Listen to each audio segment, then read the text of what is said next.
Nunca escuché una explicación convincente y adecuada del horror de la playa Martín. A pesar de un gran número de testigos, no hay dos que concuerden entre sí, y el testimonio tomado por autoridades locales contiene las más sorprendentes discrepancias. Quizá esta vaguedad sea normal en vista del carácter inaudito del horror en sí, el terror más paralizante para todos aquellos que lo vieron, y de los esfuerzos hechos por la elegante posada Wave Street para silenciar todo después de la publicidad creada por el profesor Alton y su artículo. Están los poderes hipnóticos reservados para los seres humanos. A pesar de todos estos obstáculos, me esfuerzo en presentar una versión coherente. He visto el espantoso hecho y creo que debería darse a conocer en vista de las aterradoras posibilidades sugeridas. La playa Martín es una vez más un lugar populoso, un balneario muy visitado, y yo tiemblo cuando pienso en ello. Sin embargo, no puedo mirar al océano sin temblar. El destino no carece siempre de un sentido de drama y clímax. En consecuencia, el terrible suceso del 8 de agosto fue seguido por un periodo de menor excitación en torno a la playa Martín. Todo comenzó el 17 de mayo, cuando la tripulación de un pesquero, el Alma de Gloucester, bajo el mando del capitán James P. Orney, mató, tras una batalla de casi 40 horas, a un monstruo marino cuyo tamaño y aspecto produjeron luego gran conmoción en círculos científicos y que ciertos naturalistas de Boston tomaran grandes recaudos para su preservación taxidérmica. El animal tenía unos 50 pies de longitud y era de forma cilíndrica, de unos 10 pies de diámetro. Inconfundiblemente era un pez branquiado, en su mayor afiliación, pero tenía ciertas curiosas modificaciones, tales como rudimentarias extremidades delanteras en forma de 6 patas con dedos en lugar de aletas pectorales, las que promovían las más amplias especulaciones entre los especialistas. Su extraordinaria boca, su gruesa y escamosa piel y su único y profundo ojo eran maravillas apenas menos remarcables que su colosal tamaño. Y cuando los naturalistas se pronunciaron diciendo que era una criatura recién nacida, de pocos días de vida, el interés del público tomó dimensiones extraordinarias. El capitán Orney, con astucia yanqui, obtuvo un buque lo suficientemente grande como para albergar al monstruo en su bodega y arreglar allí la exhibición del trofeo. Aplicando una cuidada carpintería, logró montar un excelente museo marino y zarpó hacia el sur, hacia el lujoso distrito marino de la playa Martín. Una vez que ancló en el muelle del hotel, se dedicó a recaudar onerosas cuotas de admisión. La intrínseca prodigiosidad de la bestia y la importancia biológica para muchos turistas científicos se combinaron para convertirse en la sensación de la temporada. Era absolutamente único a niveles de revolución científica. Eso estaba bien comprendido. Los naturalistas habían demostrado que este ejemplar difería radicalmente de un inmenso animal pescado en las costas de la Florida.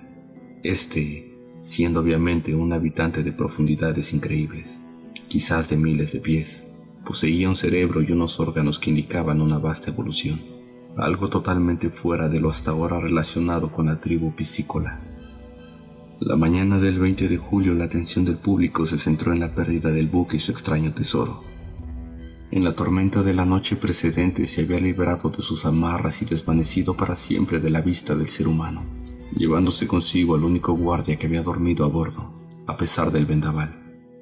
El capitán Orney, respaldado por el excesivo interés científico y asistido por un gran número de barcos pesqueros desde Gloucester, emprendió una exhaustiva búsqueda, pero sin más resultados que la incitación de comentarios de interés.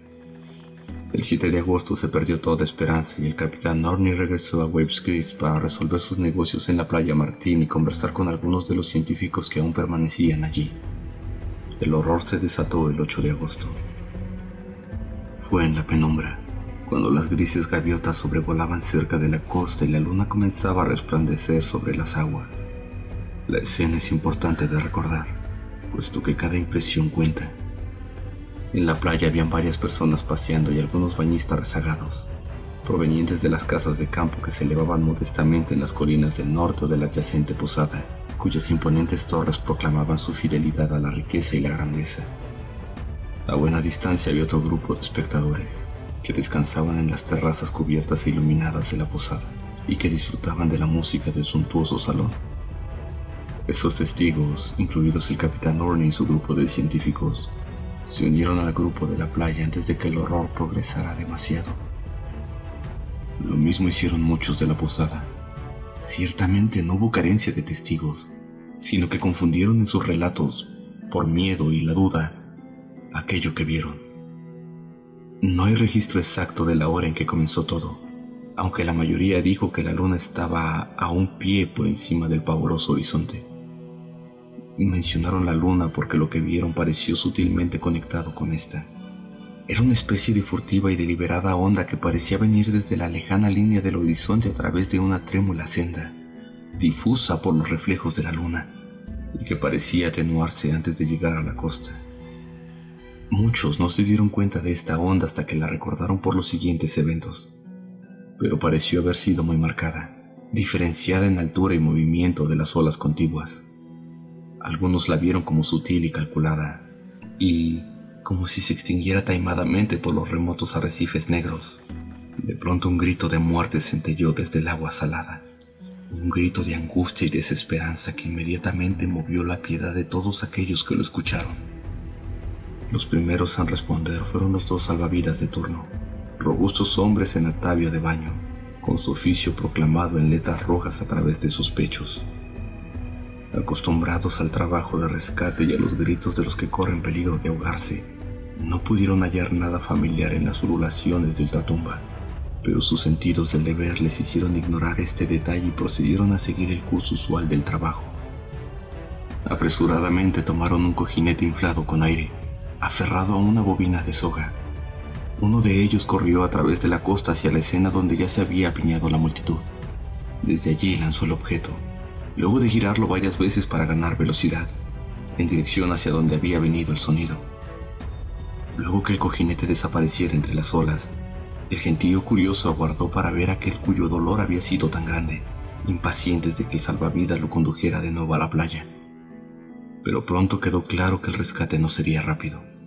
Por más que los dos salvavidas tiraban de la soga, no podían mover aquel objeto que estaba al otro extremo. En cambio, notaron que algo hacía fuerza, igual y aún mayor, en la dirección opuesta. En cierto momento ambos salvavidas fueron arrastrados de sus posiciones hacia el agua por la extraña fuerza. Uno de ellos, recobrándose el instante, clamó por ayuda a la multitud en la playa, en donde se hallaba la bobina con el remanente de la soga. Al siguiente instante los hombres más forzudos, en los que se encontraba el capitán Orne en primer lugar, comenzaron a pujar juntos con los salvavidas. Más de una docena de rudas manos estaban ahora remolcando desesperadamente la gruesa cuerda. Cuanto más fuerte bregaban, la extraña fuerza igualaba el esfuerzo al otro extremo, y debido a que en ningún momento se relajaba, la cuerda se volvió rígida como el acero. Los pujadores, al igual que los espectadores por su curiosidad, se vieron consumidos por la naturaleza de esta fuerza marina. La idea de un hombre ahogado había sido ya desechada. Insinuaciones de ballenas, submarinos, monstruos y demonios eran libremente tenidas en cuenta.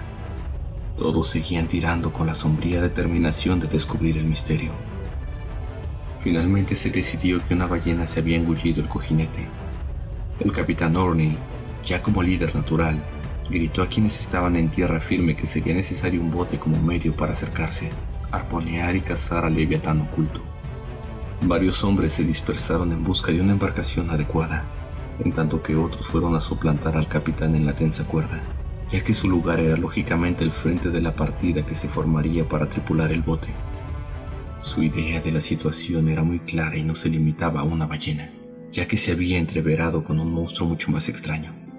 Se preguntaba cómo podría actuar y manifestarse un adulto de la misma especie a la que pertenecía el infante de 50 pies.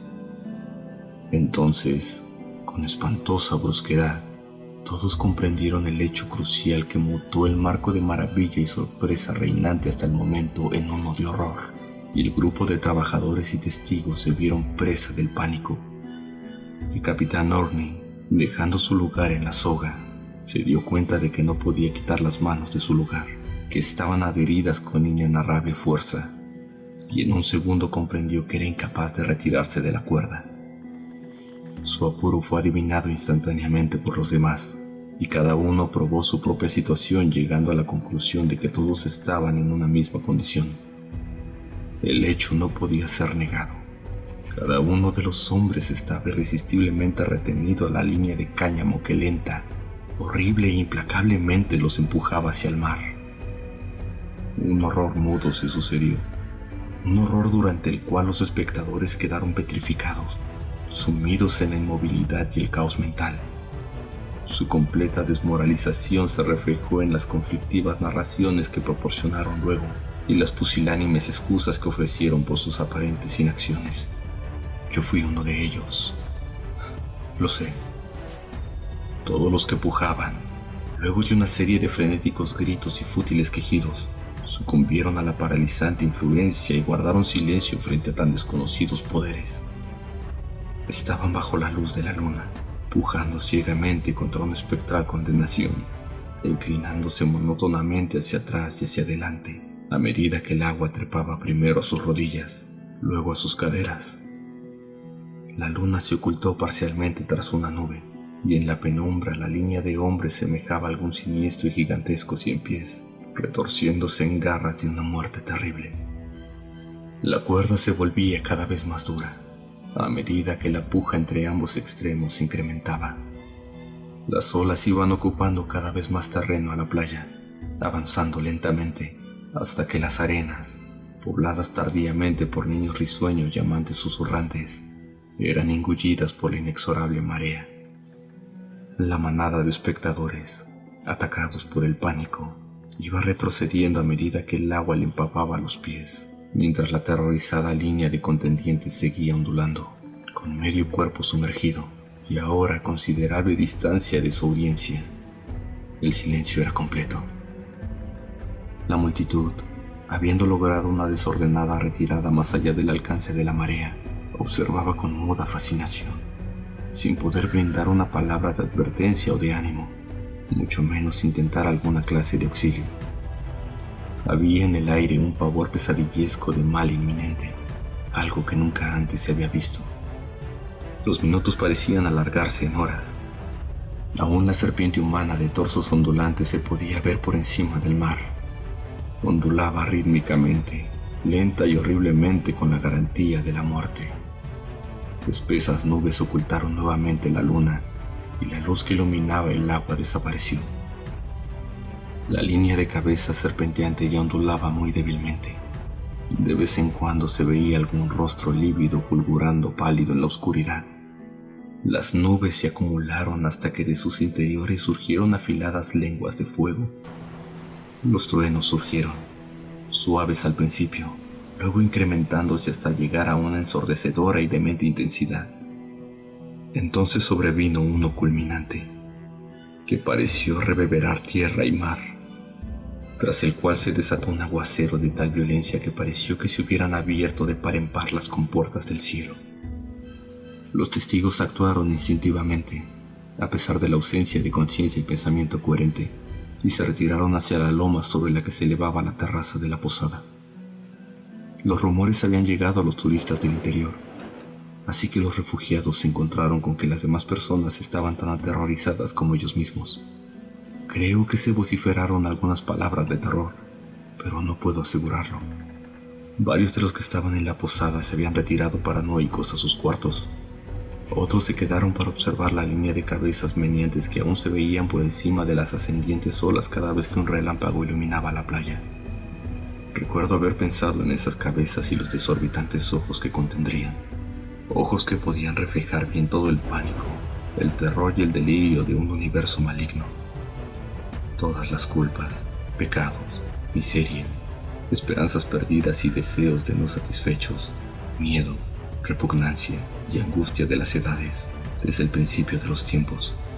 Ojos iluminados con todos los dolores espirituales de los eternamente ígneos infiernos. Y cuando miré más allá de las cabezas, mi imaginación conjuró otro ojo.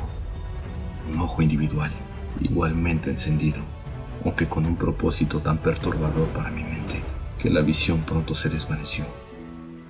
Presa de una desconocida fuerza, la línea de condenados se sumergió. Sus gritos silenciados y plegarias no elevadas solo eran conocidas por los demonios de las olas y del nocturno viento. el torrente que el enfurecido cielo estaba expeliendo en medio de un loco cataclismo de sonidos satánicos pareció aminorar. Entre el resplandor de los fogonazos, una voz celestial resonó contra las blasfemias del infierno, y la agonía de todos los idos reverberó en un apocalíptico y cíclope estrépito. Fue el fin de la tormenta, ya que el espantoso temporal cesó y la luna, una vez más, alumbró con sus pálidos rayos sobre un mar extrañamente calmo. Ya no había línea de cabezas. El agua estaba calma y desierta, y solo era alterada por las ondas de lo que parecía ser un remolino, en el mismo lugar de donde provino primeramente el grito. Y cuando miré hacia esa traicionera zona, con febril imaginación y sentidos agobiados, se escurrió en mis oídos, proveniente de un abismo inmensamente profundo, el débil y siniestro eco de una risa.